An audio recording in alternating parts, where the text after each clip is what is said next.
آخر ایسا کیا تھا کربلا میں کہ 1400 سال بعد بھی لوگ اسے نہ بھولے؟ آخر ایک جنگ جس میں صرف چند لوگ تھے، وہ تاریخ کی سب سے بڑی علامت کیسے بن گئی؟ اگر یہ صرف اقتدار کی جنگ تھی تو پھر دنیا آج بھی اسے کیوں یاد کرتی ہے؟ اور اگر یہ صرف ایک تاریخی لمحہ تھا تو پھر ہر دور کا ظلم اور ہر دور کا مظلوم اپنا اپنا عکس چھوڑ جاتا ہے۔ ہم لوگ جب کربلا کا نام سنتے ہیں تو اکثر تلواریں ذہن میں آتی ہیں، جنگ یاد آتی ہے، شہادت یاد آتی ہے، لیکن شاید اصل کہانی اس سے زیادہ خطرناک ہے۔ سوچیے عراق کا ایک گرم صحرا ہو، چاروں طرف ریت ہو، شدید گرمی ہو، چھوٹے چھوٹے بچے موجود ہوں، عورتیں ہوں، بوڑھے ہوں، اور سامنے ہزاروں کا لشکر ہو۔ اب سوال یہ، کیا وہاں موجود لوگوں کو اپنی قسمت کا اندازہ نہیں ہے؟ کیا انہیں معلوم نہیں تھا کہ نتیجہ کیا ہوگا؟ بالکل معلوم تھا، پھر وہ رکے کیوں نہیں؟ یہ بھی سوال ہے۔ یہی وہ جگہ ہے جہاں کربلا ایک جنگ سے بڑھ کر ایک سوال بن جاتی ہے۔ ہم ایک بات پوچھتے ہیں کہ اگر مقصد صرف جان بوجھ کر تھا تو کیا راستے بند تھے؟ نہیں، ایسا نہیں تھا۔ اگر مقصد سمجھوتا تھا تو کیا راستے موجود نہیں تھے؟ تھے، بالکل موجود۔ پھر ایسا کیا تھا کہ جس نے چند لوگوں کو ہزاروں کے سامنے کھڑا کر دیا؟ اصل لڑائی تعداد کی نہیں تھی، اصل لڑائی اصول اور طاقت کے درمیان کی تھی۔ اور ایک طرف سسٹم تھا، پاور تھی، اور ایک حکومت تھی، اور ایک فوج تھی، اور دوسری طرف صرف یقین تھا۔ اب آپ خود سوچئے کہ عام حالات میں جیت کس کی ہونی چاہیے؟ تاریخ کا حساب کتاب ہم دیکھیں تو طاقتور کی، لیکن کربلا کا حساب کچھ اور ہے۔ اس لیے آج بھی جو لوگ لشکر ان کے سامنے کھڑے تھے، لوگ انہیں بھول جاتے ہیں، ان کے سپاہ سالاروں کے نام یاد نہیں ہیں، مگر شہداء کے نام آج بھی زندہ ہیں۔ یہ اتفاق ہے؟ کیا یہ اتفاق ہے؟ جس کے پیچھے کوئی بڑی حقیقت ہے، کوئی بڑا خواب ہے، اور کوئی بڑا راز ہے۔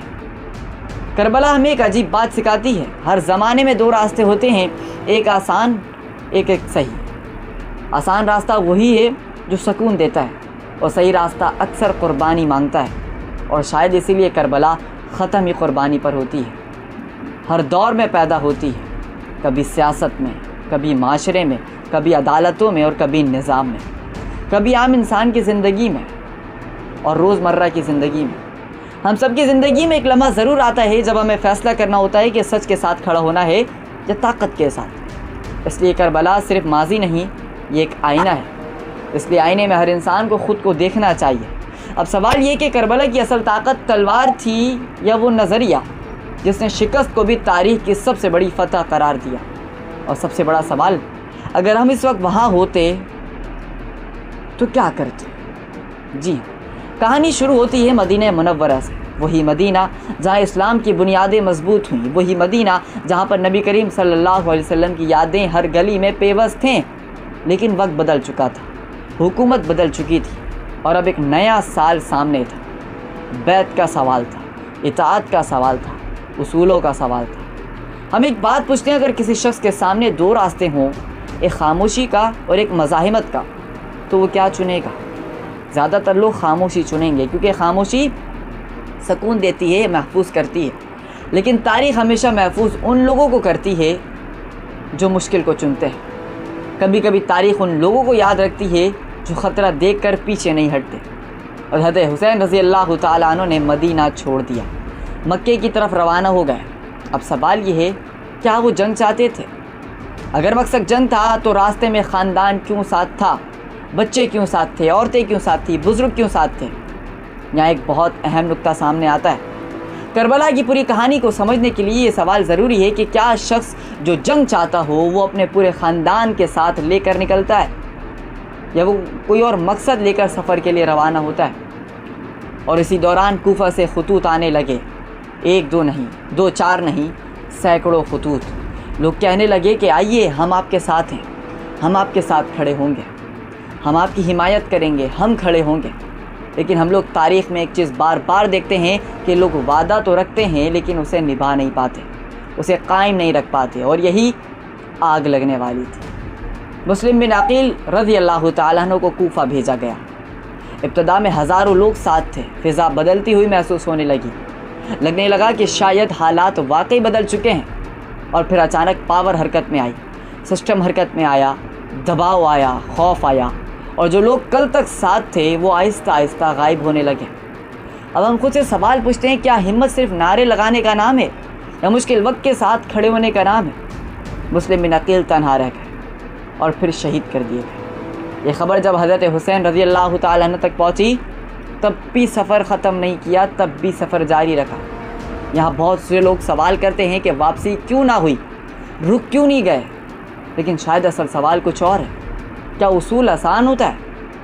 کیا اصول صرف آسان وقت کے بدلتے کا نام ہے یا مشکل وقت میں ساتھ کھڑے رہنے کا نام ہے؟ اور پھر کربلا آیا، ایک میدان جو اس وقت ایک عام میدان سمجھا جاتا تھا، لیکن چند دنوں میں وہ تاریخ کا ایک ڈراؤنا باب بننے والا تھا۔ 2 محرم قافلہ وہاں رکتا ہے اور آہستہ آہستہ محاصرہ سخت ہونے لگا، پانی محدود ہونے لگا اور پھر آخرکار بند ہو گیا۔ ذرا تصور کیجئے، گرم صحرا ہو، بچے پیاسے ہوں، بوڑھے پیاسے ہوں، نوجوان پیاسے ہوں اور سامنے دریا موجود ہو لیکن رسائی نہ ہو۔ یہ صرف جسمانی آزمائش نہیں تھی، یہ حوصلے کی آزمائش تھی، یہ ارادے کی آزمائش تھی، یہ وفاداری کی آزمائش تھی۔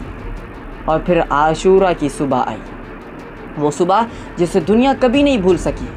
تعداد کا فرق بہت بڑا تھا، ایک طرف ہزاروں تھے تو دوسری طرف صرف چند درجن تھے۔ عام حساب کتاب کہتا تھا کہ یہ جنگ نہ ہونے کے برابر ہے، لیکن کربلا نے ثابت کیا کہ ہر فتح تعداد سے نہیں ہوتی اور ہر شکست ہار سے نہیں ہوتی۔ ایک ایک کر کے ساتھی میدان میں گئے اور شہید ہونے لگے، ایک ایک کر کے شہداء کی لاشیں آنے لگیں۔ کسی نے وفاداری کا سبق دیا تو کسی نے صبر کا، کسی نے جرت کا سبق دیا اور کسی نے سکھایا کہ اصول کی قیمت جان سے بھی زیادہ ہوتی ہے۔ اور پھر وہ لمحہ آیا جس نے تاریخ کا رخ بدل دیا، شہادتیں آنے لگیں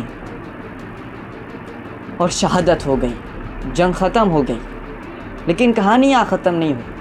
اصل حقیقت تو یہ ہے کہ جس دن سب کچھ ختم ہوا وہ لوگوں کو دکھائی دے رہا تھا اور اسی دن ایک نئی داستان شروع ہونے والی تھی۔ اب آپ خود سوچئے گا کہ کئی سلطنتیں جو برسوں سے چلی آ رہی ہوں، کتنے بادشاہ آئے اور گزر گئے، کتنے تخت الٹ دیے گئے، لیکن کربلا آج بھی زندہ ہے۔ اور شاید اس لیے کیونکہ لوگ صرف واقعہ یاد نہیں رکھتے، لوگ معنی کو یاد رکھتے ہیں، اور کربلا کا معنی صرف ایک ہے، صرف ایک سوال ہے جو حق اور مفاد کے آمنے سامنے ہے۔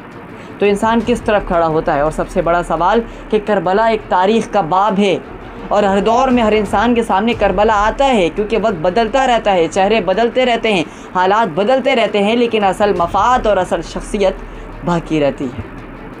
اور پھر اہل بیت کے سروں کو کاٹا جانے لگا، ان کی گردنوں کو نیزوں پر چڑھا کر جشن منایا جاتا رہا۔ اور پھر وہ وقت آیا کہ حضرت حسین رضی اللہ تعالیٰ عنہ کی شہادت ہو گئی۔